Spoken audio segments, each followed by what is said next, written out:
Well, thank you, and welcome back to our session 3. As you have seen from the video, it's discovering policy tasks to take a leap forward into the green and digital economy in Africa. I believe that it's also a very important and timely issue to be discussing, and will also be led by Professor Chung-Yeol Lee, a professor at Korea University, who will be the moderator for session 3. With that, Professor Lee, I turn the mic over to you. Thank you for the moderator. I'm going to be a moderator of the session 3. The title of the session 3 is the Discovering Policy Task to Take Leap Forward into Green and Digital Economy in Africa. So the session 3 is a little different from the session 1 and session 2. Session 1 and session 2 usually explain what happened last year and 2 years ago from the experience of this KSP program in some of the African countries. So example of Ghana cases, Mozambique cases, I explained it. But the session 3 is looking forward for the future, which means that some of the Korean presenters will show what is going on in Korea, what will be the important topic in the future. At the same time, the presenter from Rwanda is going to explain what happened in Rwanda, so that combine these two things, what happened in Korea and what happened in Rwanda, combine these together in the field of green economy and digital economy, we can discover the new topic in the future. So that we're going to have in the previous session we have in each section has two presentations. Now we have 3 presentations. 2 are from Korean side, 1 is from Rwanda side in Africa here.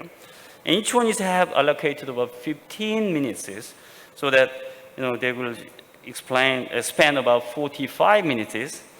And we have 3 discussions. 2 is from Africa, one is from Korean side. So that each one is allocated 5 to 7 minutes. Then we will have a discussion time. The interesting thing of this case is the moderator. My name is Chung-Yeol Lee. The first presenter is Taejun Lee. The second presenter is Eugene Lee. All 3 members have a last name. Whenever you have asked a question, not only say the last name, but also you have to say the first name too. Okay, first presentation is the Professor Taejun Lee. He is a professor of KDI Schools of Public Policy and Management. He's going to say something on the digital New Deal policy in Korea, and also how is it related with the KSP with Africa. Please welcome Dr. Taejun Lee.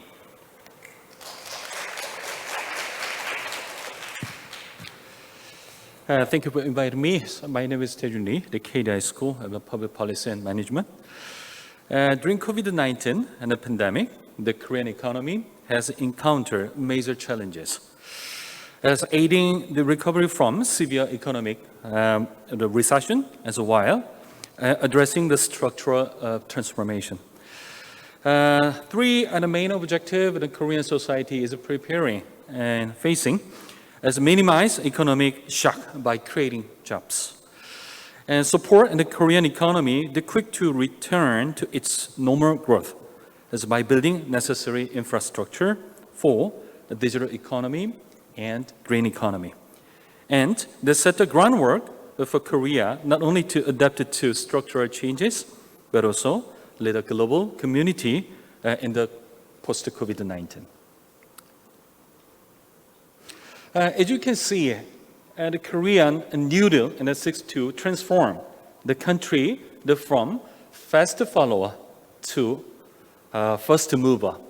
To this end, the Korean government plans to introduce 2 main policies, called Digital New Deal and Green New Deal, and overarching policy to strengthen the employment and social safety net.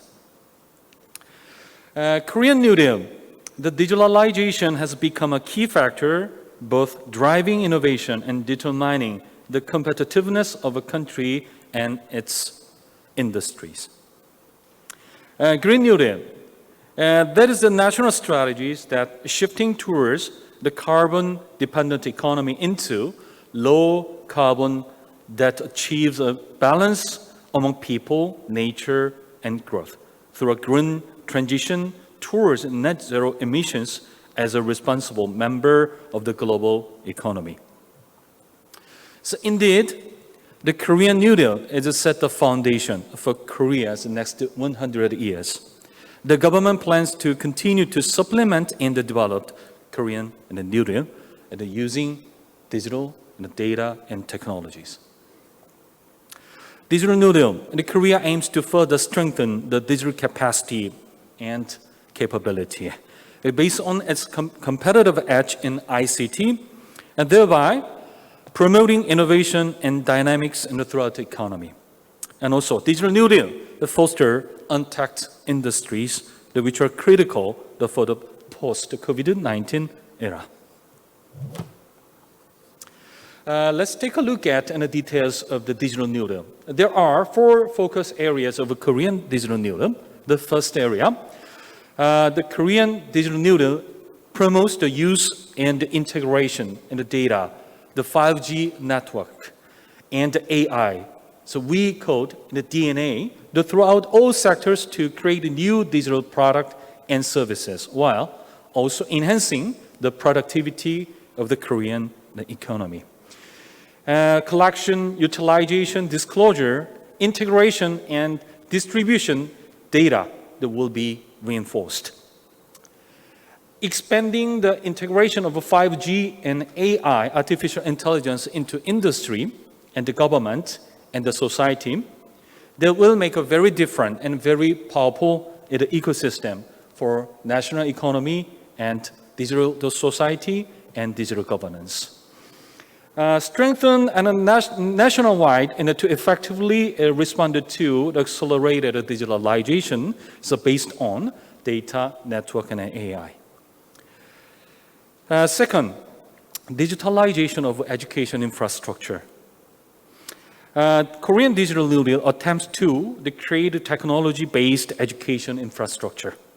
The 4 grades 1 to 12 promote the digitalization of the education infrastructure to create a smooth online-offline integrated learning environment. So we would like to make a greater digital capacity of human beings living in South Korea using data, digital network, and artificial intelligence. And fostering untapped industry. This will be the hidden champion in the Korean and the future economy. Laying the groundwork to promote an untapped industry by setting up relevant infrastructure that are closely related to people's daily lives. For instance, building smart medical and care infrastructure, the established digital smart healthcare infrastructure to protect the health workers and the patient from the risks, the infectious disease, and make health services more accessible for patients. So one more area, so we need to pay attention, and the digitalization of a social overhead, the capital that has been digitalized. Korean New Deal applies ICT technology to key SOC infrastructure for safer and more convenient lifestyles, and adding smart components to urban spaces, industrial complexes, and logistics systems to strengthen the competitiveness of relevant industries. For example, adding digital innovation to urban spaces and industrial complexes that will expand and activate a smart city initiative and a smart industrial complexities by digitalizing living areas and workspaces to make people lives safer and more convenient and raise business competitiveness and competencies. There are 6 different cases and practices where the Korean Digital New Deal is well embedded and well activated and well facilitated in Korean society. The first is data dam. Since July 2020, as part of the Korean New Deal comprehensive plan, data dam is seen as the biggest asset in the era of digital transformation.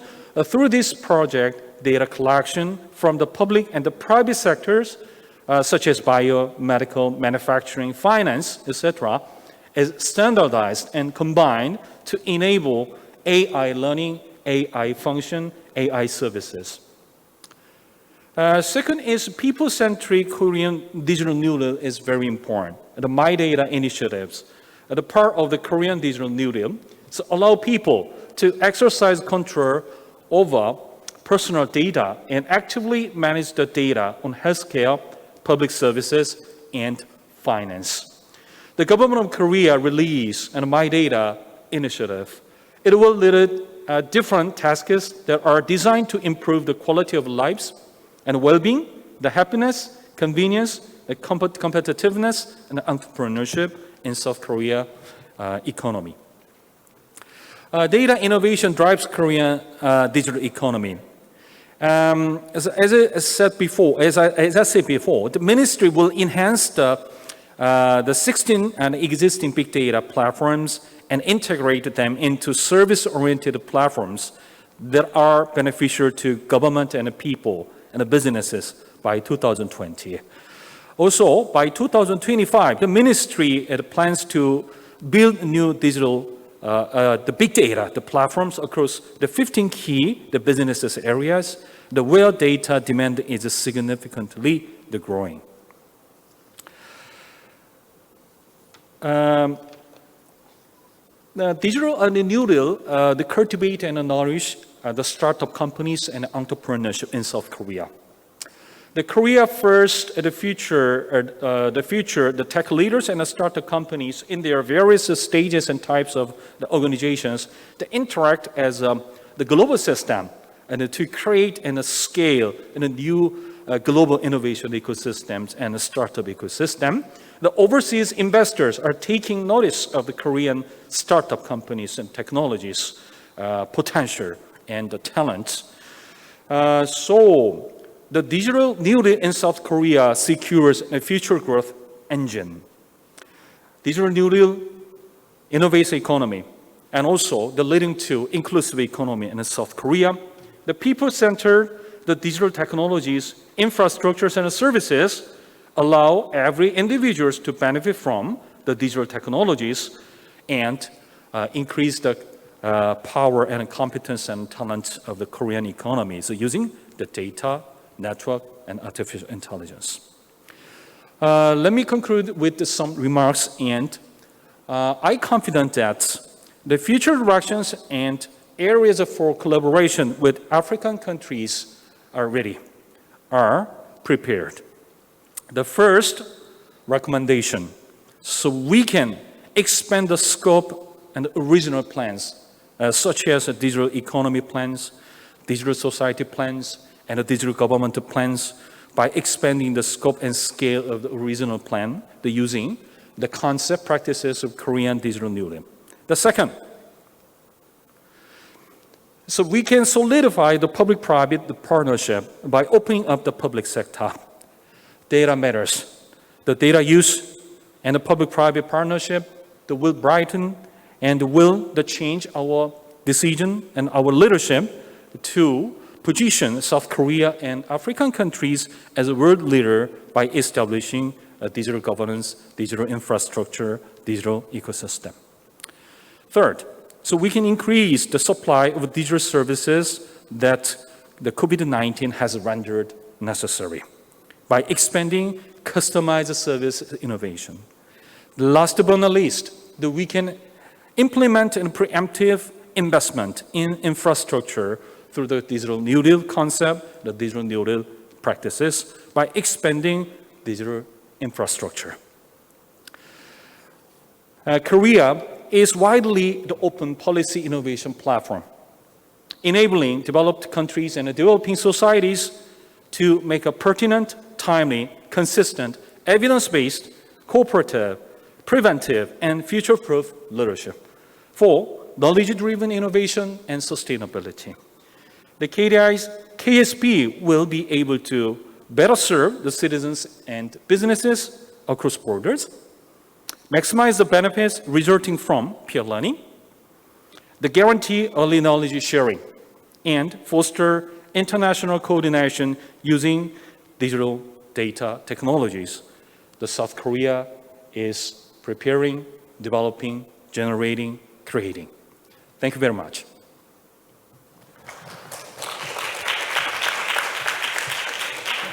Thank you for the presentation by Dr. Taejun Lee. He explained something on the digital economy and digital New Deal and digital plan of the Korean government and Korean society. I think that you heard the word called untact, which is an English word. However, it is invented by one of the Korean professors. Actually, English dictionary, there is no word like untact. A few years ago, some of the Korean professors invented this word untact, and people did not recognize it. However, as the pandemic came, there certainly people realized that without contact, off contact, we do have a lot of businesses, so that people began to use the word untact. The reason I emphasize is this digital New Deal is a relatively new concept which may not familiar with the African people. This is a new step of a KDI KSP program. So far, we already emphasized the past experience of Korea, like 20 years ago, 30 years ago. We tried to imply these experiences in some of the African countries or Asian countries. Now, it's time to cooperate together. What happened in Korea can be applied to some of the African countries. There will be a new way of cooperation between Korea and African countries. Okay, second topic is the Green New Deal. So that is going to be, the title is Korea's Green New Deal Policy and KSP with Africa. It's going to be presented by Dr. Eugene Lee. She is Assistant Director of the Green Transition Institute. Please. 안녕하세요. 한국의 Hello, I am Lee Yoo-jin. I am going to talk about Korea's Green New Deal policy and KSP with Africa. As climate change is worsening, IPCC argued in 2018 that the humanity need to limit temperature rise to 1.5 degrees Celsius. And IPCC also recommended that the world needs to achieve carbon neutrality by 2050 in order to limit the temperature rise to 1.5 degrees. So this was a very strong recommendation from the IPCC. Here, the notion of carbon neutrality, it means that there is no additional CO2 emissions by human activities to the atmosphere, which means that there's net zero carbon emissions in the world. This means that the CO2 emissions need to be reduced. And it means that we should no longer use fossil fuels. We need to reduce the portion of fossil fuels dramatically. And if there were any carbon emissions, then we need to utilize carbon capture or absorption means so that we can offset any additional emissions from human activities. Now, in order to make these changes, we have to really see that and make sure that the humanity would reduce carbon emissions dramatically. And to do so, we need to decarbonize many parts of our society and economy. And this means that as for industries that used to depend on fossil fuels, they would be impacted dramatically. Therefore, since 2018 and 2019, Green New Deal was proposed globally, and Green New Deal is not only about responding to climate crisis, but also addressing inequality, and in this process, green jobs would be created. Likewise, the Korean government announced the Green New Deal in July 2020 to transform the carbon-dependent economy to an eco-friendly, low-carbon green economy. When you look at the overall direction of the Green New Deal of Korea, it is about greening our urban spaces and living infrastructure, and it is also about increasing the share of renewable energies by utilizing low-carbon decentralized energy system. And through green industry innovation, we will create jobs and we will support green R&D. And to do so, there will be government budgets invested, and jobs will be created, and greenhouse gas emissions need to be reduced. And in order to achieve these goals, there are 5 key areas, including green smart schools, smart green industrial complexes, green remodeling, green energy, and green mobility. Now, 1 year has passed since the Korean government announced the Green New Deal agenda, and recently the Green New Deal 2.0 was announced, because now we need to reduce greenhouse gas emissions, and we need to upgrade our NDC by 2030. It means that we need to put in place a system to measure carbon emissions. And recently, globally, there were discussions of carbon border adjustment and carbon taxation. So we need to build and implement measures to reduce carbon emissions in the industries, and these are included in Green New Deal 2.0. And it is also about increasing green ecosystem in the urban and rural areas, as well as the coastal areas, and climate resilient infrastructure will be built. Now, as I mentioned, the Korean government is pursuing the Green New Deal to address carbon neutrality. Now let's take a look at the African continent. This is the Global Climate Risk Index announced for 2021. And here you can see that Africa and Asia are vulnerable to climate threats. And by continent, let's take a look at the carbon emissions. Africa accounts for 16% of the global population, but their share in CO2 emissions is only 4%. And the per capita carbon emissions of people in North America is 17 times higher than that in Africa. This means that advanced economies need to take into account climate justice and climate equality, and the advanced economies need to make further efforts to reduce greenhouse gas emissions. Now, when you look at the climate disaster report for 2019 and 2020, in southern Africa, there was severe drought in 2019, and in 2020 in East Africa, you can find that there were many damages because of the locusts and other pests epidemics. As you can see in these cases, the African continent did not contribute much to climate crisis. However, this continent has been vulnerable and has been affected by climate crises. When you take a look at this data in 2019, you can see how many people do not have access to electricity. And about 60% of those who do not have access to electricity live in Africa. And about 2/3 of the African population are still utilizing open fire and coal fire to cook their foods. And this also has some harmful health effect. And at the same time, many African countries are relying on fossil fuels and other conventional energy sources, including oil and coal.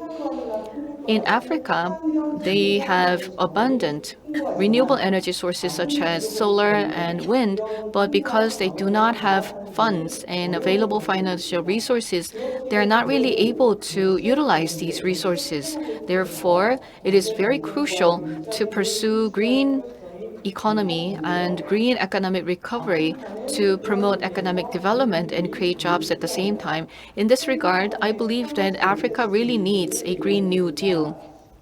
Professor Carlos Lopez of Cape Town University said that 60% of public investments in Africa are still going to fossil fuels. So in this sense, a transition to renewable energy away from fossil fuels is very crucial. And if we want this transition in Africa, then African countries need to put in place very strong regulations and very strong and ambitious energy plans. And there should be projects carried out to achieve these plans. And to do so, the African countries need to incorporate climate responses to their economic and development plans. Now we are witnessing worsening climate crisis, and Africa needs change. Then, when we think about policymaking and national planning, and when these countries are planning for their economic development, we need to consider that climate aspect has to be considered. Indeed, in Africa, they have announced the African Agenda 2063 to create jobs and to address income inequality. And several countries in Africa are now pursuing the Green New Deal policies. In the case of South Africa, they are trying to increase the share of renewable energy by providing subsidies and support for independent renewable energy producers. And they are working to build a smart city, and they're also working to improve the green infrastructure for eco-friendly waterworks. In the case of Nigeria, they want to increase energy access by utilizing renewable energy, and by 2025, they want to increase the access to electricity to 75% to the entire Nigerian region. And Kenya, by 2030, wishes to increase the portion of renewable energy to 100%. And Ethiopia is implementing climate resilient green economy project. And Ghana is promoting the inclusive and sustainable energy for all by 2030. And Tanzania and Mozambique are making efforts to reduce damage by climate-related disasters. In the case of Mozambique, they are suffering from rising sea levels, and they're trying to reduce and minimize damage caused by the sea level rises. And as you can see, there are many different policies in place in Africa that are related to green deals. And these policy cases have been accumulated over time. Kenya has received funding from World Bank to implement off-grid PV project. And a startup company in Korea started the Solar Cow project in Kenya to provide PV and solar energy to schools. And now schools benefit from solar energy, and this has created very positive consequences. And as a result of the success, the startup is not only operating in Kenya, but is expanding to Tanzania and Congo. In Ghana, they got some funding from the Danish government. And currently, there is renewable energy cooperation project underway between China and Africa. And in Mozambique, the Korean Exim Bank provided funding to build PV project. So you can see that there is an increasing number of Green New Deal policy cooperation cases involving PV.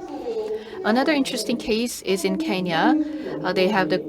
They work with the Korean Institute of Construction Technology, and the Korean Green Building Standard was adapted to the Kenyan context.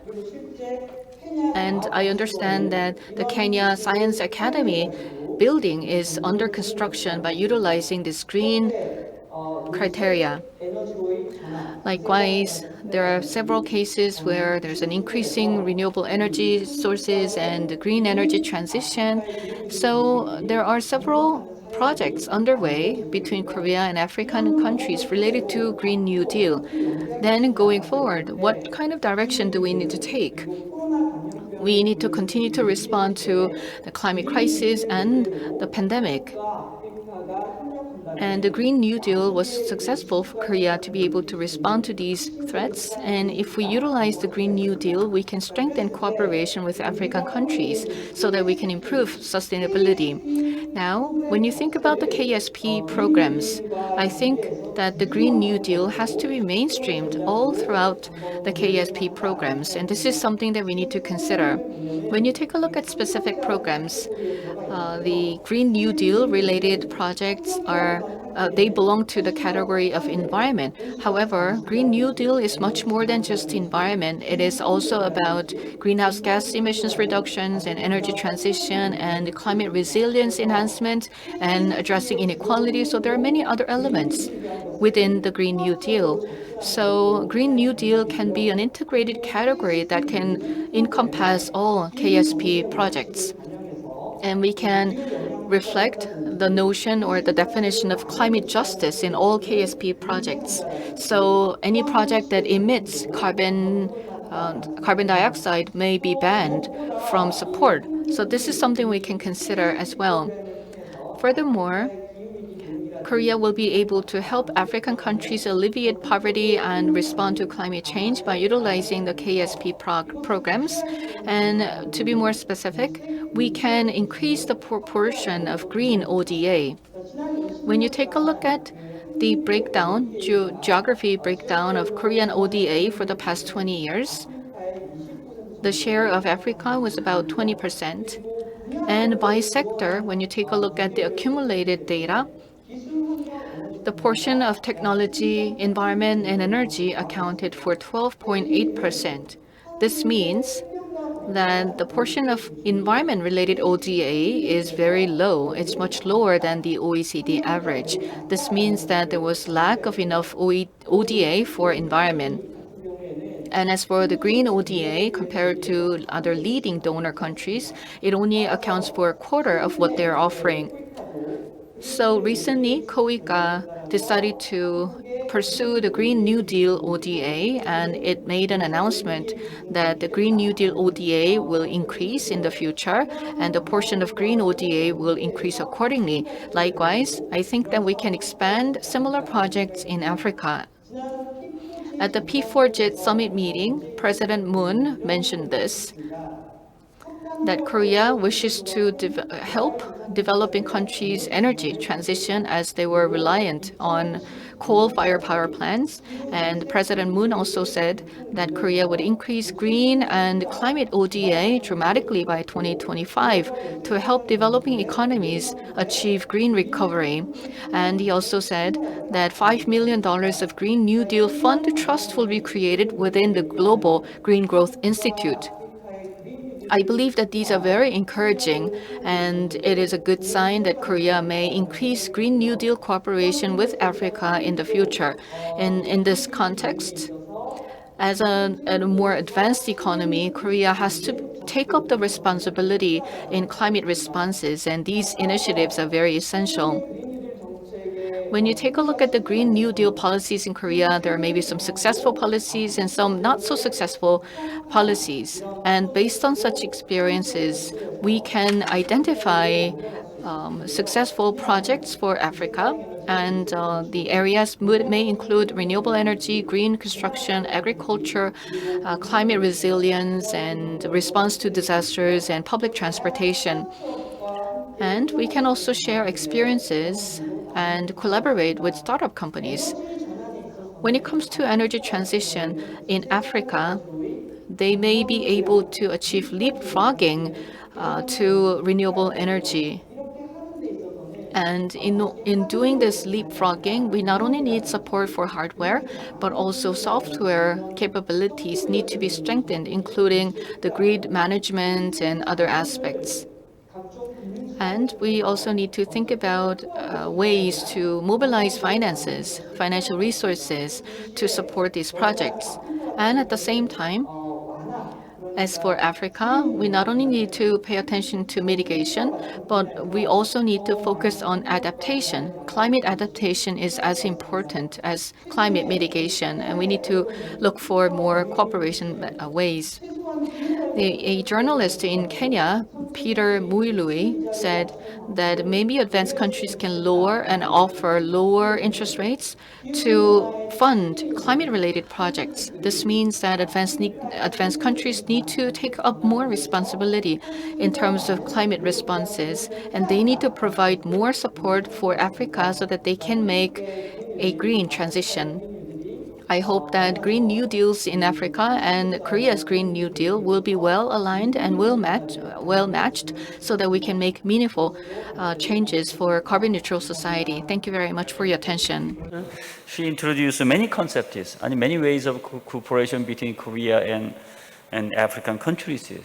Not only for the simply reducing the CO2 emission, but also we can say the very comprehensive ways to cooperate in several ways that she did it. I think this is in the future is very, very important. Just using solar energy, wind energy, and everything, renewable energy can be do. At the same time, we can change the way of thinking and way of doing economic development. I think that she's challenging a lot to think. The third presentation is from Rwanda. The topic is Digital New Deal with Africa. So best practice on utilizing ICT technology for inclusive teaching and learning.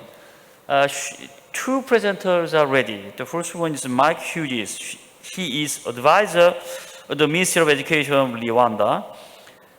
Second one is Bella Luigamba. She is a Chief Digital Officer of the Ministry of Education of Rwanda. Please.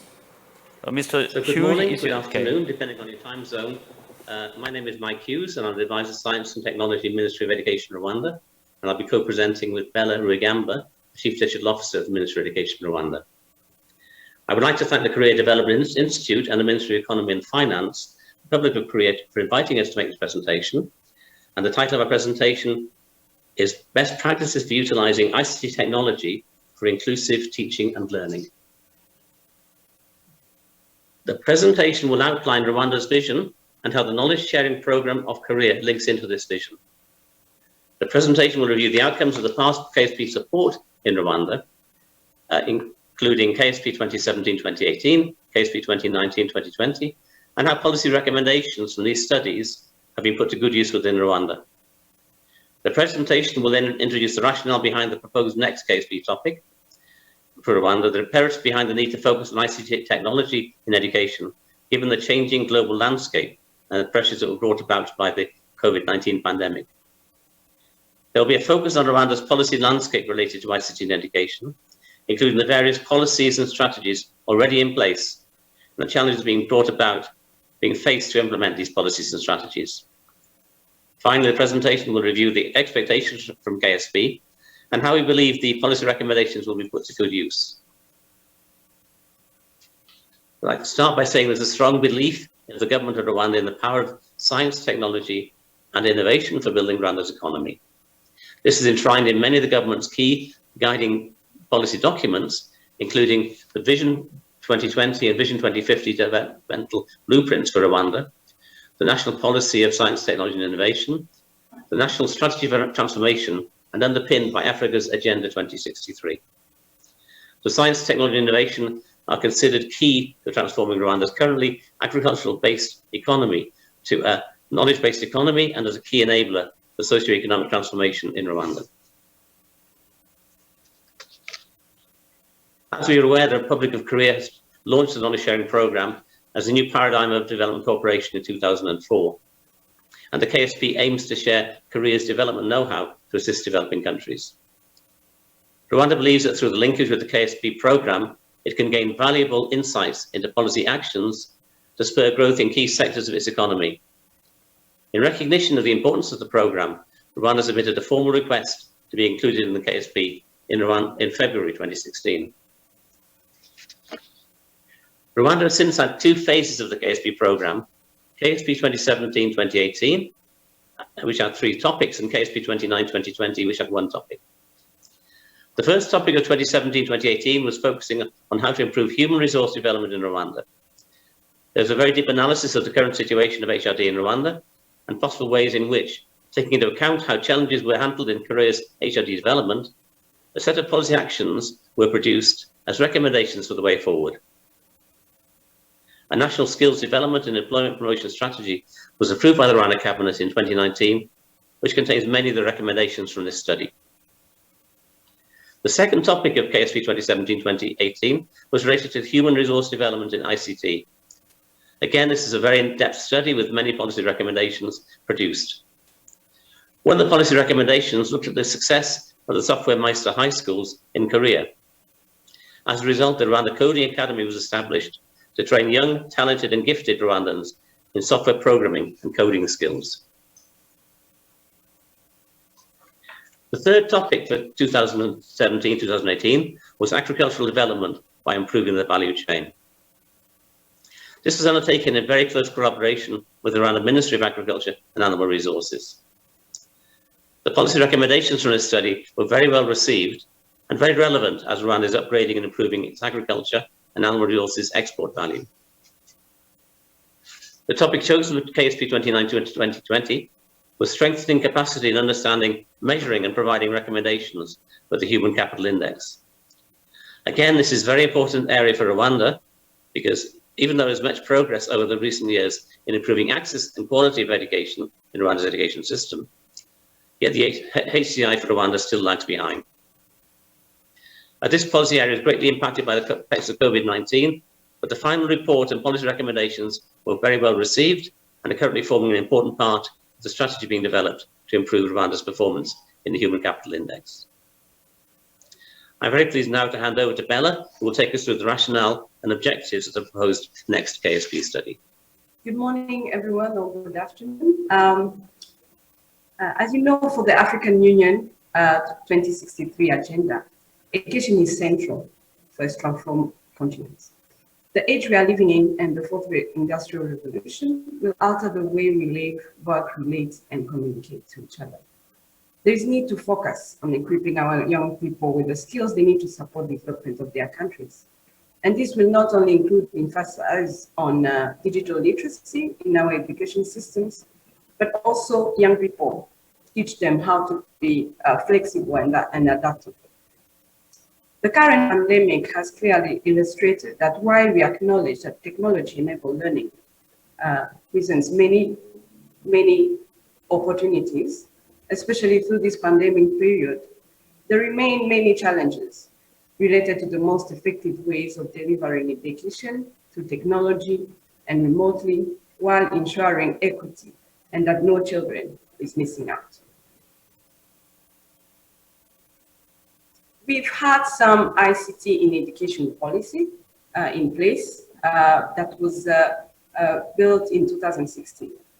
And some of the strategic objectives were to develop a competent and relevant ICT professional base to meet the industry needs, to increase ICT penetration and usage at all levels of education, develop education leadership and teachers' capacity and capability in ICT, enhance teaching, learning, and research through ICT integration in higher learning institutions.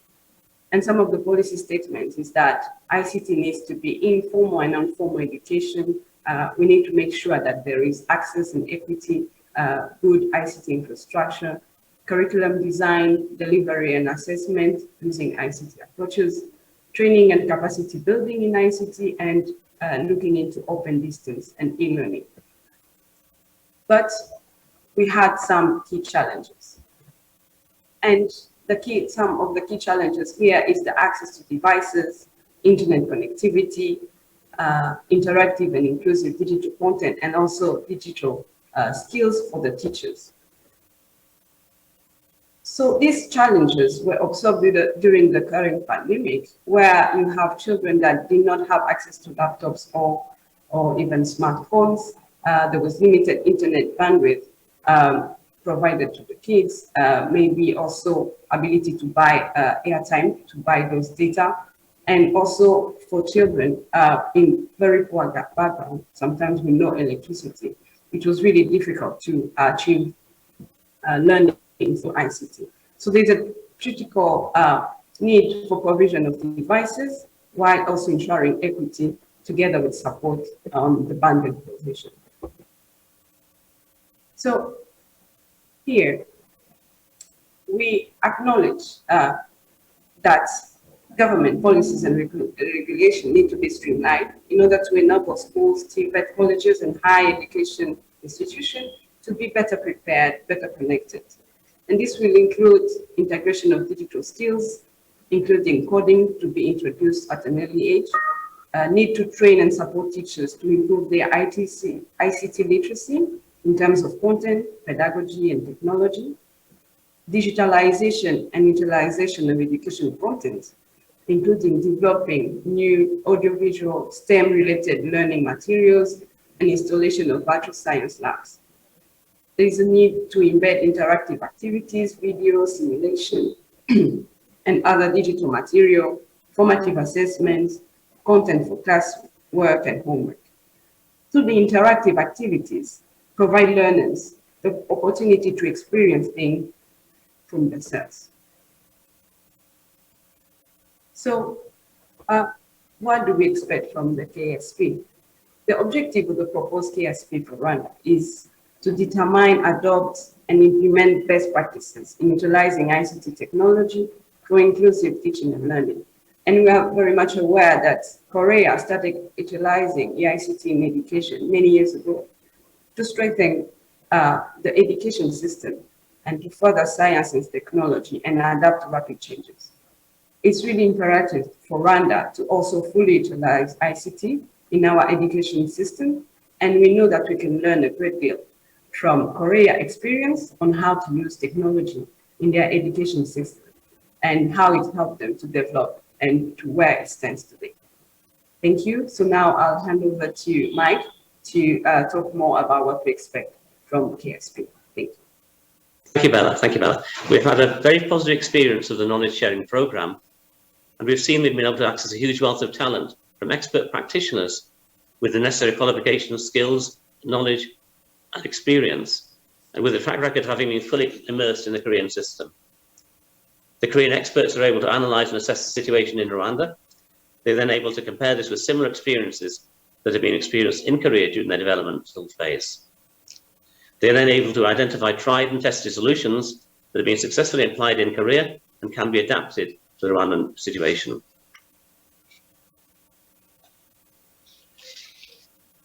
We have seen that the KDI work with senior policy practitioners in the government of Rwanda, whose policy experience aligns with the chosen KSP area.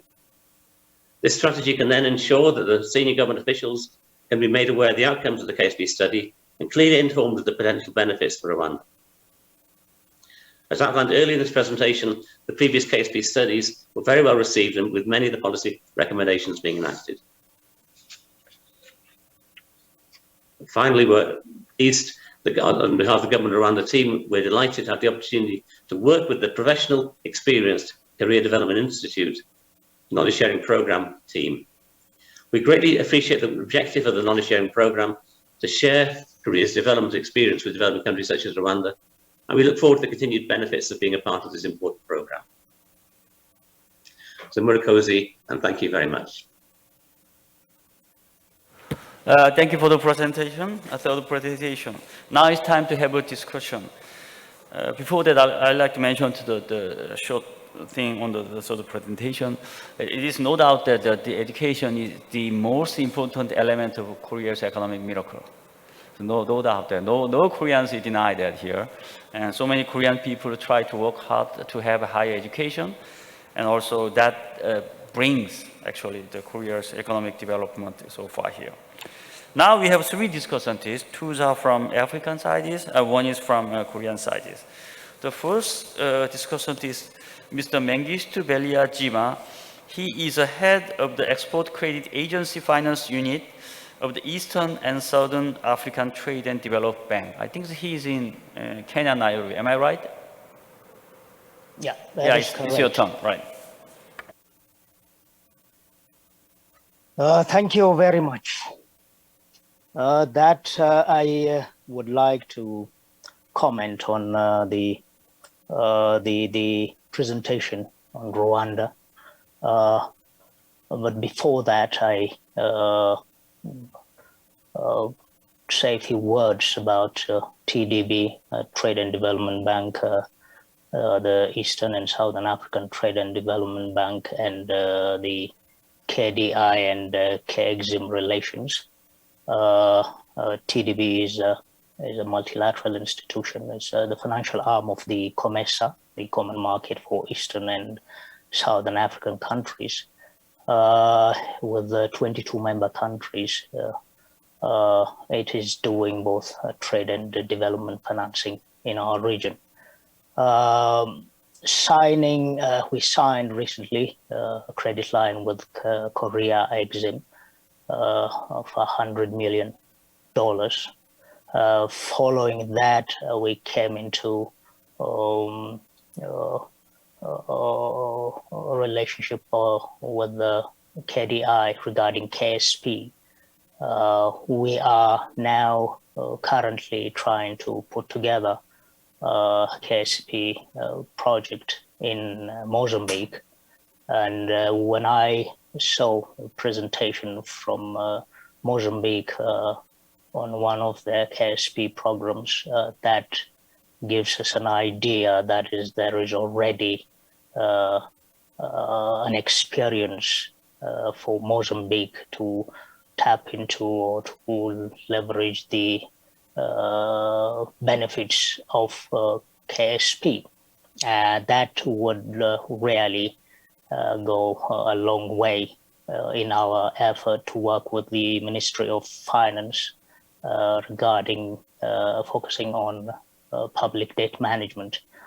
This is really a useful program. Coming back to the presentation on the utilization of ICT in Rwanda, one thing that I know coming from that region, Rwanda is very well known for its advancement in ICT utilization. It has made really serious strides in adopting ICT, and it's very good to hear through their presentation what achievements they have done through KSP in relation to education.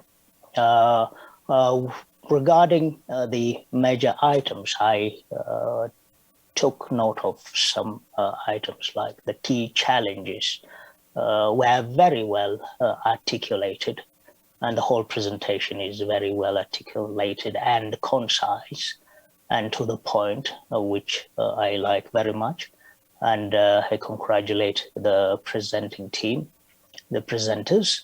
I would have loved, in other areas, ICT technology adoption in education usually sometimes, comes up with challenges of technical support, whether they are adequate at schools, whether the allotted time for class time itself is adequate or not. And the other thing is, as we may all know, there is a security issue in ICT. How have they tackled those kinds of issues, or have they not arisen, or what was the situation? I would have loved, to hear the presenters comment on these matters. Usually, technical support is a challenge in our region, but how have they handled that kind of situation in their various schools? With that, I can just congratulate the presenters for a very well informative presentation. Thank you. Okay, excuse me. Okay, second discussant is Mr. Desta Shanko. He's a director of Ministry of Innovation and Technology of Ethiopia. Please, it's your time. Thank you very much for the KSP program presenters, and I would like to congratulate all presenters. And regarding the digital economy or the digital ICT utilization in the education sector, and the regarding of the Rwanda case, it is very well informed and very clear presentation. I thanks and I congratulate for the presentation. But I want to know how did you manage the security issue during the education sector, and is there any sectors which you have experience utilizing this ICT or the digital system or digital ecosystem in another sector like agriculture or in economic sector?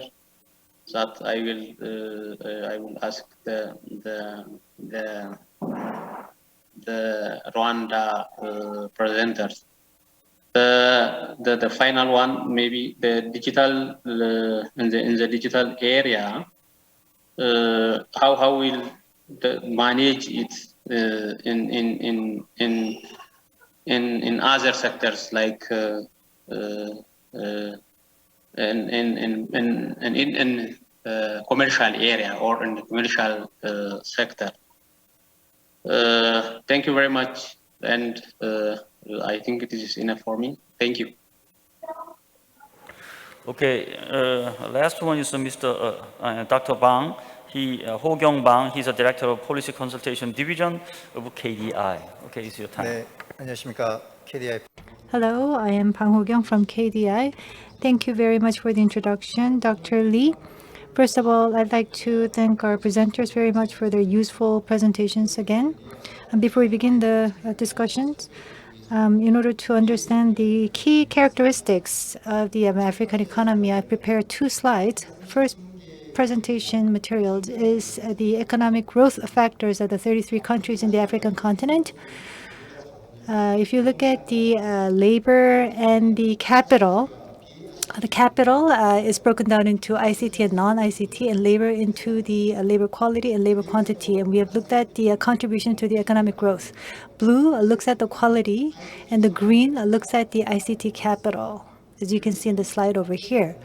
So in terms of the economic growth, labor quality and ICT contributions are not really big, but they're actually slowing down in terms of the contributions that they're making to the economic growth. And also in terms of the input contributions, they're actually showing minus growth.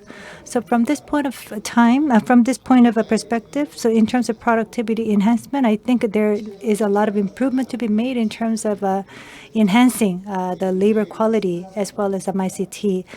The Green New Deal and the Digital New Deal are actually focusing on structural transformation in the Korean economy. I think it could really mean a lot of significance and implications for the African economy. However, in order to implement these policies, we need to come up with a very adequate financing. And the slide shows the fiscal balances in Africa. In order to build infrastructures, we believe that there would be some insufficiencies. And the right slide shows the FDI inflows to Africa. It doesn't really look very optimistic. Of course, in the early stage of economic growth, we really didn't have a lot of financing. We had to depend our economic growth on the development aid. We didn't really have a lot of funding from overseas in terms of implementing or building our infrastructure. However, we were able to get a lot of knowledge resources in implementing our infrastructure. I believe that knowledge sharing would also go a long way towards improving the economic structures of Africa. I think we could actually emphasize 5 important factors in Africa. We have to first have the institutional building for the green transition. We need to have a good market pricing mechanism in place. Third, we have to have strong infrastructure. We have to have strong financing. And we have to have a strong coordination mechanism for governance and education, as well as capacity building. And the Rwanda presentation also focused on the green transition. In terms of the challenges that are facing the African continent, there are 5 tasks that need to be addressed. We have to, first of all, build infrastructure, and we need to have a large-scale financing. Of course, financing has to come from somewhere else, not only from Africa, and that money will have to come from elsewhere. That means we need to have stable macroeconomy. There has to be a very good system and institutions in place so that we can induce FDIs. Especially in order to pursue digital and Green New Deal, we have to first identify bottlenecks and also to improve institutions and systems. And Africa is now trying to come up with a digital strategy and also to narrow down the digital divides, and also to identify digital bottlenecks through various efforts. And also, education and capacity building strategies are currently being considered as well. And I think we could come up with a lot of KSPs that could be linked to such ideas. And we could provide a lot of capacity support for the African countries. Education, capacity building, KSP ideas could prove to be quite timely for African continents. In order to digitize education infrastructures in Korea, vocational training, online training programs are very strong in Korea. So our experiences in terms of digitization of education infrastructure could be very much well shared with African countries. KSP applications are going to be received by 15th of October in the embassies in the African continent. So if you could submit those ideas to our embassies, we would appreciate that very much. We will go through further consultations with the relevant industries, relevant ministries, and we could have the consultations further to understand how we can further help you by sharing our knowledge and experience with you, and we can further work on those ideas going further. And also, the people, if you could submit your KSP ideas to the embassies in the African continent, we would appreciate that very much. And if you have any questions regarding the submission of the KSP ideas, you can contact KDI or the Ministry of Economy and Finance or KXM or KOTRA or our embassies that are located in the African continent. Thank you very much.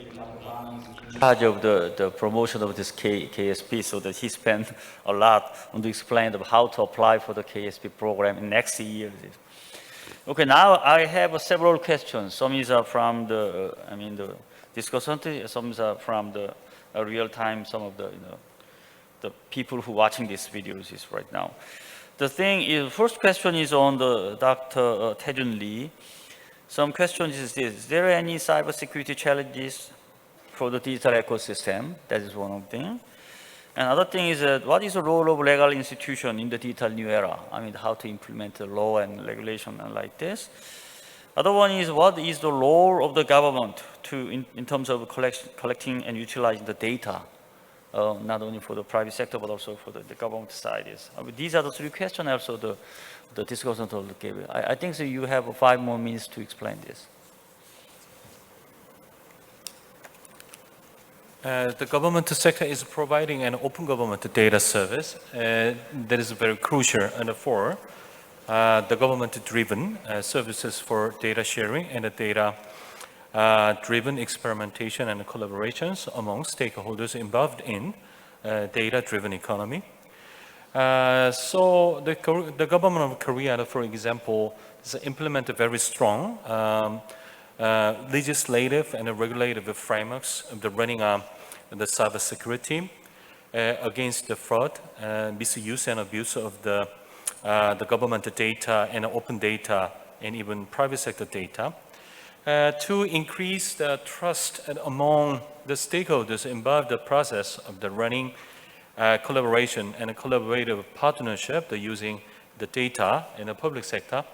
The government they should play a pivotal role in coordinating and facilitating a consensus and even very clear and transparent rules and the understanding the how to use and how to share, the how to provide, and even how to the co-create and the values by using the data.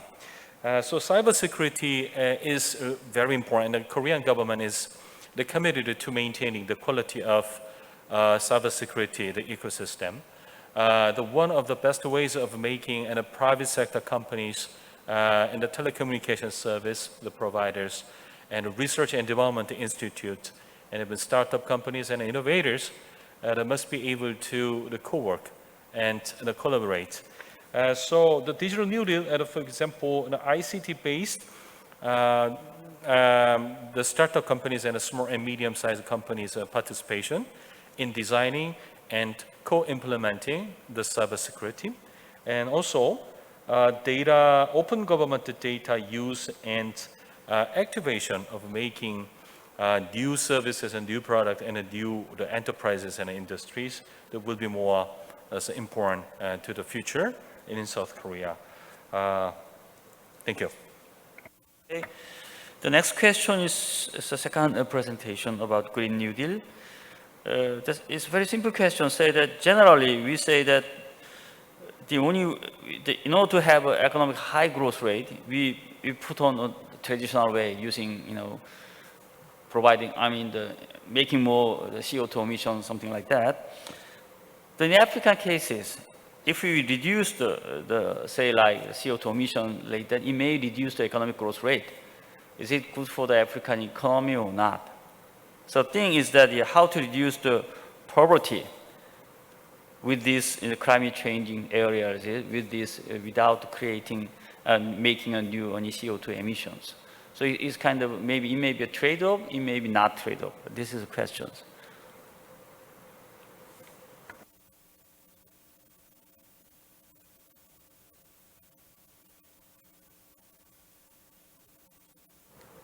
네, 질문 감사. Thank you very much for the question. When it comes to the African continent, but also in many parts of the world, there have been many damages and losses due to climate-related disasters. In the past, we thought that it would be a lot of burden to invest in climate response, but now we realize that there are so many financial and other kinds of losses that we may have to endure when we fail to respond to climate change. And that is why more than 70 countries around the world have declared carbon neutrality or they're strengthening environment regulations. This means that you may think that the existing energy sources such as oil and coal and natural gas may help us boost economic growth, but these fossil fuels would be phased out definitely, and the prices or costs of fossil fuels will continue to increase. And in Africa, they have abundant renewable energy resources, but what they need is financial support and funding to utilize and develop renewable energy resources. So if we provide sufficient support, then Africa will be able to make this huge transition to renewable energy and move away from the fossil fuel approach. I think it is time for us to be able to change the fundamental framework and the paradigm. And as I was listening to the presentation by Rwanda, I learned that they want to utilize ICT for education, and education, of course, is key. But they mentioned that there's not enough devices, and some students do not have access to devices or high-quality internet connectivity, and they lack digital content, and they lack digital skills of teachers. And they also lack access to electricity.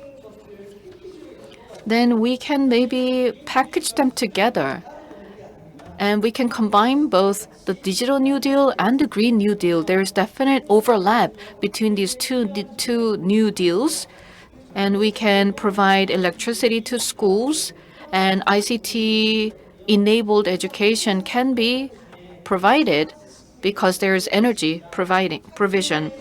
There is a technology called Green Smart School, where we build sustainable school buildings, and ICT and smart school programs are all connected.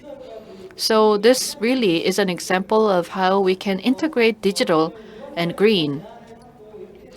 And I appreciate all the proposals from Rwanda, and I think when we combine the digital aspect and the green aspect, we can promote sustainability of our education and our society. Thank you. Very, very interesting ideas that we can have two objectives at the same time. We can have two objectives, say Green New Deal and ICT New Deal at the same time. The last thing was on questions on the presentation on utilizing ICT for inclusive teaching and learning practice from Rwanda. So one of the question is that you emphasize that ICT is important. We already knew that. What was the rate? How important it is in terms of compare with these other things like technical support at school, class time, security, and other things. All those are the important ones for the education here. How urgent, how important is this ICT technology? And one more thing I like to say is that you ask about the best practice, but we cannot say that Korea has a best practice. We have a good practice. So that we don't say that we are the best. We may say that we may provide a good practice. So that's what I think try to emphasize. Please, ask a question. Answer your question. Mr. Rwanda, please. Yes. Maybe shall I start? Oh. Shall I start, Bella, and then hand over to Bella? Just a couple of minutes. Yeah. Thanks. Yeah. So thank you very much for the very detailed and informed questions. And again, sort of reiterate, we're very happy to be here at this regional seminar. And I think as an answer to actually one of the questions I think mentioned by I think Dr. Shanko from Ethiopia, talking about and also Mengistu Jima talking about the background of Rwanda. Yes, there's certainly been a lot of emphasis placed in Rwanda on developing skills in ICT, which really started, I suppose, in 2020 with year 2000 with the NICI plan. So we had the National Information Communication Infrastructure Plan, which lasted for 20 years, and in 4 or 5 year stages, which first phase is setting up the institutions for managing the ICT, sector, for the things like the setting up the infrastructure. So that was where the institutions included establishing an agency for managing the ICT development, setting up the regulatory agency, the infrastructure, setting up the backbone network, which is now throughout Rwanda, high-speed data network, and then also looking at the training capacity building. But we appreciate that, and during the pandemic, you recognise also that despite all the great strides made, there's still a lot to be done, and so they were a lot worked in terms of the use of the infrastructure, the devices, the various elements that Bella mentioned in her section, looking at how we still need to improve in terms of all the infrastructure and the digital learning tools needed to fully utilize ICT in Rwanda. I think in answer to a question on the cybersecurity on issues, so Rwanda takes this very, very seriously, and in fact, about a year ago, when the cabinet established the National Cybersecurity Authority, so that is now looking into all issues of cybersecurity. In fact, looking at adapting cybersecurity labs and programs across in different higher learning institutions in Rwanda. But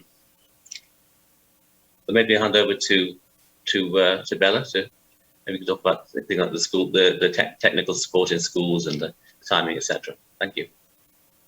Okay. Thank you, Mike. Okay. Thank you, everyone. Thank you for having us on this general conference.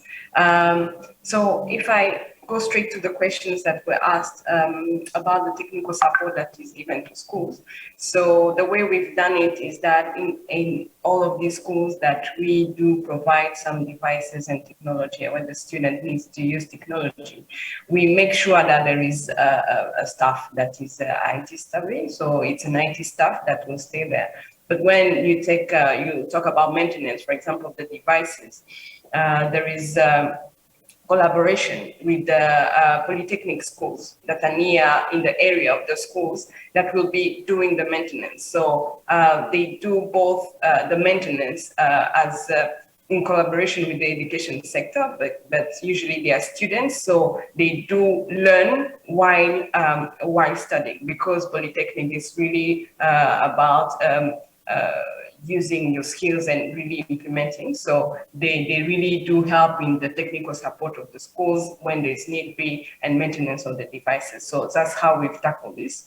About the time allocated on the use of ICT in classroom. So because of the scarcity of the devices, we've been doing it in rotation. So it's usually for primary students, you'll be having maybe an hour or 2 hours in a week where they are using ICT full time and they have a devices, they have access to it. But this is really because of the scarcity of the number of devices. But of course, again, we need to look into the amount of time that should be not too much on screens, but these are the things that we work on, but it's really difficult to implement it when you don't have enough of those devices. I think you also from Shanko from Ethiopia asked some questions about where we've been using digital systems in other sectors or also in the commercial sector. So in other sectors, I would take maybe an example of health. So in health, especially during this COVID pandemic, digital service systems have really been used, especially for contact tracing and also following up home-based care, because you had some people that would be had COVID but had to stay at home, so there had to be a follow-up on their cases, and also really contact tracing really helped us to try to mitigate the risk and reduce the number of people that would be were contaminated. So, but we also use a lot of the digital systems and technology for the government in general, because we have a system where you have all the services given to the public that use a system that we call eRainbow. So all the services that are given by the government are given through that system, so that you reduce the amount of time that was spent going to offices and all that. So now we do have this system where all the services, government services, are given online. And on the commercial sector, there was also a boom during this COVID pandemic because of the lockdowns. So a lot of companies went on to e-commerce. So you have a lot of applications that have been built during this period because they needed to keep on generating income, but their offices or their shops were closed. So they started using a lot of e-commerce. So you have a lot of companies that emerged from that period. So I think those are the questions that were raised. Thank you very much. Thank you for all presenters. Now I think it's almost time's up, so that I think we have a wonderful time to have discuss our ideas and show their opinions. Well, the last thing I like to mention is that we have a lot of problems. Every society, every country has a problem. We cannot solve it everything, but we can solve it one or two within a year and 2 years. The one way to develop is that to solve one or two by ourselves with the topic related to us. Then maybe 5 or 10 years later, we can have a better world, more developed world. That's the we wishes that we can do it here. Okay, thank you for all the participants. This is a great time and great seminars. And I'd like to show the great, great thanks to the KDI to have this wonderful time. Thank you very much. Bye-bye. See you next time. Thank you once again to our moderator, as well as our speakers and panel discussants. You may now return to your seats. Thank you very much. Please give them another big round of applause. Thank you.